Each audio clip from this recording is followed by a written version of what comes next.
when it's time for you to sell something, your pictures usually turn out like this.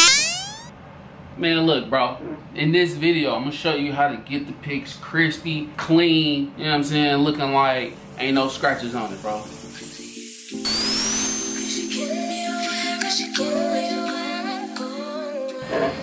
Man, what's good, YouTube? Look, it's Shea, Rhim. And what we here to talk about today is, man, we about to go over how to take clean, crispy, dope pics to sell your items on eBay, Poshmark, Depop, whatever platform you choose. You know what I'm saying? If you're trying to sell an item, whether it be a sneaker, some clothes, whatever, I'm gonna show you how to get the dope, nice, clean pics. So look, man, this will be part one of a 3-part series. So this first part, I'm gonna just go over the picture taking process, setup, lights, what you need, etc. Part two, I'm gonna show you how to edit, right? So I'm gonna show you how to go into Photoshop if you need to. It's sort of, you know, brighten some things up. I'm gonna probably need to Photoshop these boxes out. So I'm gonna show you that in part two. And in part three of the series, I'm gonna go over listing, best practices for descriptions, you know what I'm saying? And just ways to know how to price your stuff so it'll sell quicker. I ain't gonna waste no more time and we're gonna hop into it. So look, what you gonna need for this, you're gonna need some sort of camera. It could be a pro camera, but it don't have to be. I'm gonna also show you how to do it with an iPhone in here. So some sort of a camera, a pro camera or an iPhone will work just fine. Second, you're gonna need a color match. So you're gonna need some sort of a all color background. I went with white just so everything will be clean for what I'm trying to do, since I'm still off my sneaker collection. So I just want a specific white for mine. It don't matter, whatever color is fine. I found mine at Hobby Lobby.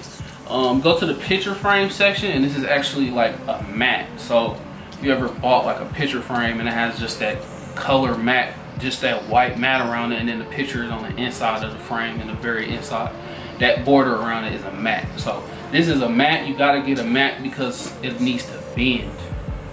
You're gonna have to be able to bend it so your background will look seamless, and that should run you anywhere between like $10 to $15. Next, you're gonna need, I actually went to Home Depot and just grabbed some painter's tape. I say get painter's tape instead of using regular tape because the regular tape will like tear, you know what I'm saying? So if you set this up for one shoot and then you need to pick it up because maybe mom's came home and she don't want it just sitting there all the time, so you got to pick it back up. The painter's tape will allow you to just pick it back up and it won't tear your paper up or nothing.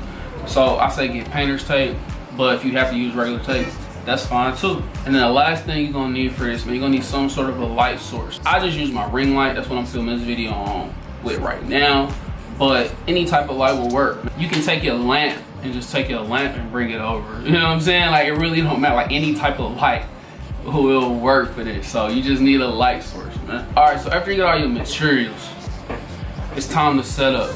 And so what you want to do is you want to pick a cool spot. For me, I had a good enough light source that I didn't really need daylight, so I actually shot mine at night where the sun wouldn't bother my shot. It'll just be nice and dark in the room. So I just decided to shoot on my desk right here, as you can see. You could do this on the floor too as well. Just keep in mind you have to get low enough on the ground to be able to take the picture so it looks level. So just keep that in mind if you do it on the floor, and then go ahead and apply your paper, bro. So I figured out how it would work. I kind of got these bookshelves up there, so it kind of just slid in there perfect. So then I went ahead, taped that up with the painter's tape. Boom, good there. So then the next part that I had to do was, because I do have a really strong light source, I got some parchment paper, and this is just like baking paper, just like baking sheets, right? Put it on top of your light source. What that does is it'll work as a diffuser. So essentially it'll sort of make the light not be as harsh, right? Alright, so once you got everything set up, bro, it's time to shoot, bro. And this is actually the fun part, you know what I'm saying? All the other stuff is boring, bro. Like, I just like shooting. I went ahead and grabbed a pair of shoes that I know I'm gonna sell, and it will be these Gym Red 11s. First lighting setup I tried out was a one light with a reflector. So essentially I set up the light to the right of the shoe, and then I had just like a piece of white foam board. And again, this could be something you add to your list of materials to get, but it's usually like $1, $1.99, and it's just like a white foam board, and you can use it as a reflector. So you put it on the other side of the light, and what that'll do is it'll bounce the light back over and fill in that harsh shadow a little bit on the other side. So this was my first attempt, my first setup that I tried. I shot a few of them, as you can see on screen, the ones that I shot, it looks good for a first attempt, but I still have that really harsh shadow over on the left, and that's something I don't really feel like putting in the extra time and effort into taking out in Photoshop. I just want to get it as close to perfect as possible in camera. So I ditched that setup, man. I said, all right, let me figure out how to get this shadow away. So then I thought, okay, I got to get the light up just right above somehow. Because I'm working with a ring light, it evenly distributes the light. So I said, okay, if I can get the light above it, that should get rid of all shadows and it should be fine. So then I thought, okay, I need something to sit it up on. Let me just go grab some shoe boxes, take the ring light, put it right on top, and lo and behold, took some flicks. And I mean, as you can see, like, these are way better. I mean, light years better. So I said, all right, cool. Let me go ahead, set the shoe up the way that I wanted to actually look in the shot. I had them tied up, but I went ahead and just took them back to kind of like how they look when they dead stop. Set the shoe up like that. And then I just start shooting, man. You know, shoot all angles is what you want to do when you kind of like selling like a shoe or some clothing or some jewelry or whatever. You want to show all angles. You want to make sure people know what they buying, because you don't want people to get mad and send it back. That's a whole headache you don't want to deal with. So show people all sides. Don't try to be shady and show them one side and then don't show them the other side, because you know the other side, it got scuffs and stuff on it. But anyway, that's all stuff we'll talk about in the other part of the series. But essentially, I just went ahead and shot around each side, and you can see, I mean, these photos is just right out of camera, no edits or nothing. I'm shooting with my Sony a6500. That's my photography camera, and then I got a 50mm lens on there, 1.8 aperture.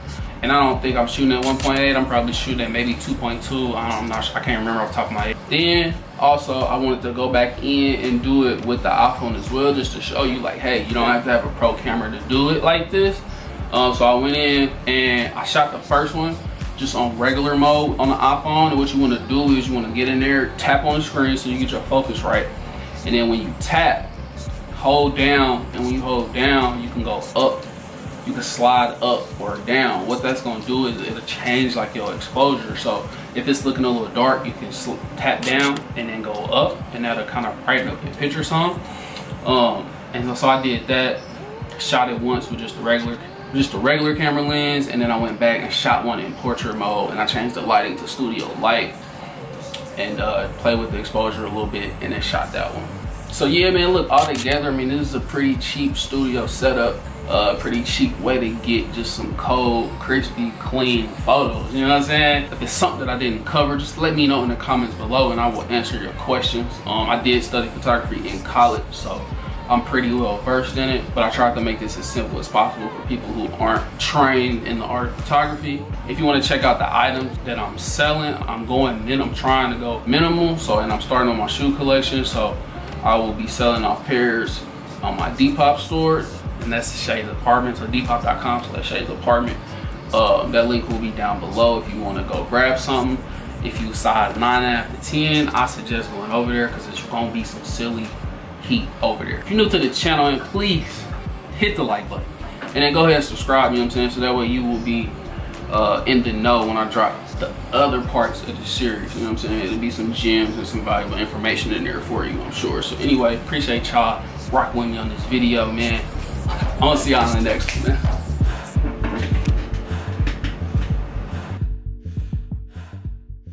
Multiple fits too, so don't get the blue, but can you get multiple fits? Yes, I think so. And is it affordable? I say it's affordable if you got money like that. All right, next up on my list of what you need, man, you need a pair of